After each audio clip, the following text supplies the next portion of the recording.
बीच में उलझाने के लिए, हिंदू मुसलमान करने के लिए। कहते हैं कि नहीं कहते हैं? उनसे ये कहना, जितने स्कूल बंद हुए हिंदुस्तान में, 1 लाख सरकारी स्कूल बंद हुए, 1 लाख सरकारी स्कूल। कौन पढ़ता है उन सरकारी स्कूलों में?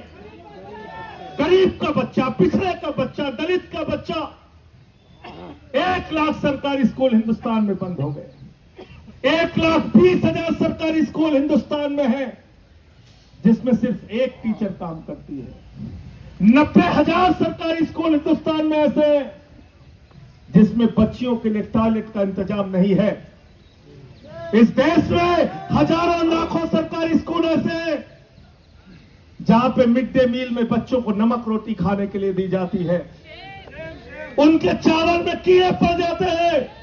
मैं पूछना चाहता हूं, हिंदुस्तान के अंदर लोगों को बांटने वाले लोगों, बताओ, जो नारा लगाते हो जिस हिंदू का खून न खोला, इन बच्चों के स्कूल बंद होने पर तुम्हारा खून क्यों नहीं खोलता? क्यों नहीं तुम सड़कों पे आते हो पेपर लीक के सवाल पे?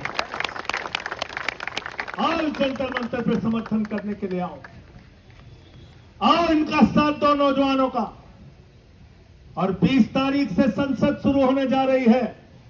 मैं आज इस जंतर मंतर से देश के प्रधानमंत्री को कहना चाहता हूं, जो सोनम वांगचुक का मुद्दा है, अभिजीत दुबे का मुद्दा है, हिंदुस्तान के करोड़ों नौजवानों का मुद्दा है, उस मुद्दे का समाधान जल्दी से कर दो, वरना 20 के बाद देश की संसद को चलने नहीं देंगे। आपके खिलाफ और विकास जानते हैं, हम तो ऐसे ही बदनाम है। ये लोग 3 काला कानून लेके आए थे, मैंने माइक तोड़ दिया।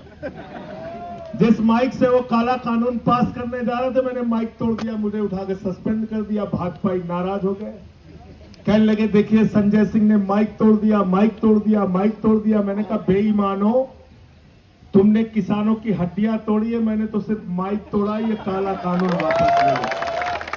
नहीं माने हमारी बात। 1 साल तक आंदोलन चला और 1 साल के बाद भारत के प्रधानमंत्री सामने आए, कहने लगे हमारी तपस्या में कमी रह गई है। एक तो इतना रोंधा प्रधानमंत्री आज तक दुनिया के किसी देश में नहीं है। हर बात पे बेचारा रोने लगता है। कोरोना में लोग मर जाएंगे, उसके बाद रोने लगेगा आके। हर बात पे रोने लगता है प्रधानमंत्री हमारा। ऐसा प्रधानमंत्री है, चुनाव में गए उत्तर प्रदेश में, कहने लगे उत्तर प्रदेश के लोगों, भारतीय जनता पार्टी को वोट दे दो। लोगों ने पूछा साहब क्यों वोट दे दे? बोले तुम्हें कोई चिंता करने की जरूरत नहीं। बोले साहब क्या क्या करोगे?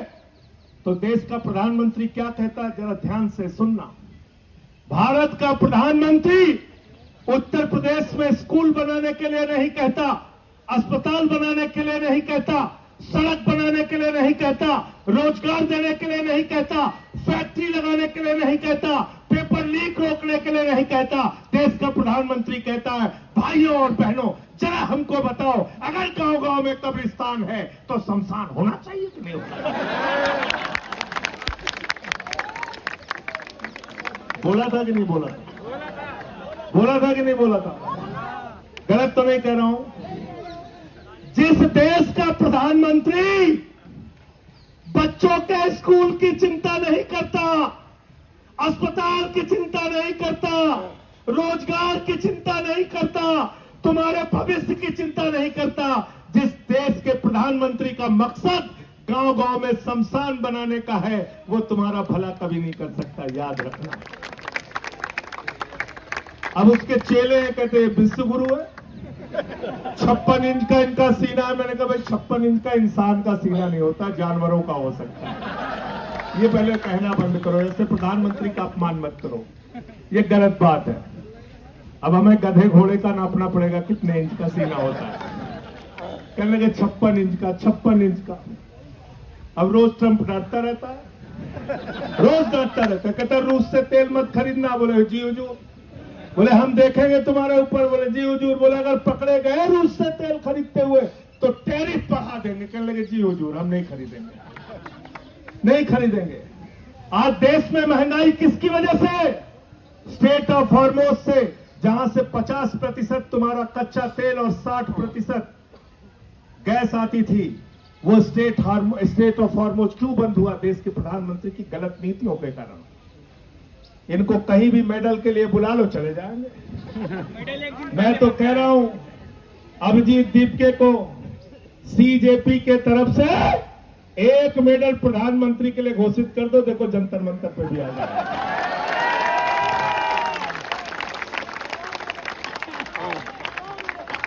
घोषित कर दो एक मेडल, पेपर लीक मेडल, कोई भी नाम रख दो, आ जाएंगे लेने के लिए। अभी कहीं गए थे, कौन से देश में गए थे? सेशल्स में गए थे। 1,15,000 की आबादी है वहां पे। उसी दिन उन्होंने मेडल बनाया, उसी दिन पहना दिया, प्रधानमंत्री चले आए वहां। इजराइल चले गए 3 दिन पहले युद्ध के। तो भारत के प्रधानमंत्री, उनको पूरी दुनिया में घूम घूम के चिंता है। देश में हिंदू मुसलमान करके लोगों को बांटने की चिंता है।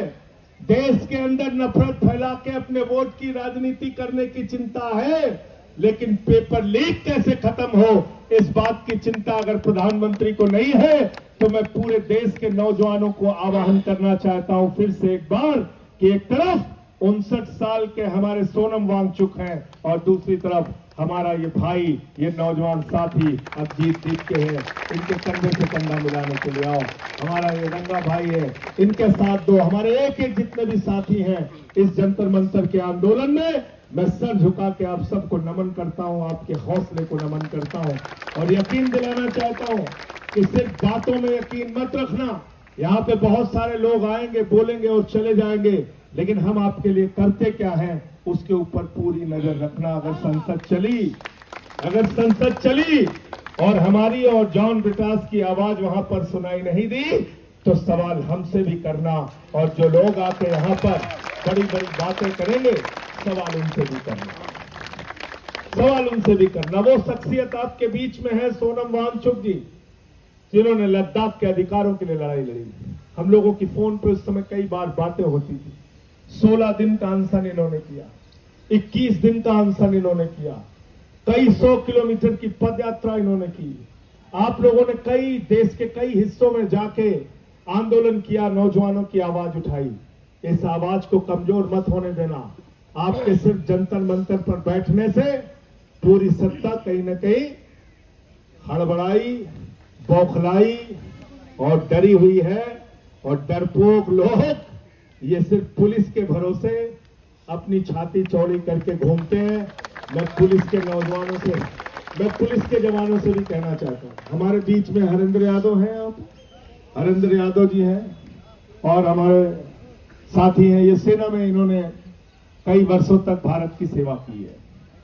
मैं आप लोगों से भी कहना चाहता हूं, पुलिस के जवानों से, मैं पुलिस के अधिकारियों से भी कहना चाहता हूं, तुम्हारे बच्चे भी पेपर लीक से परेशान हैं। तुम्हारे बच्चों का भी पेपर लीक होता है। अगर सरकार डंडा मारने को कहे तो डंडा सड़क पे चला के तोड़ देना, बच्चों के ऊपर मत चलाना।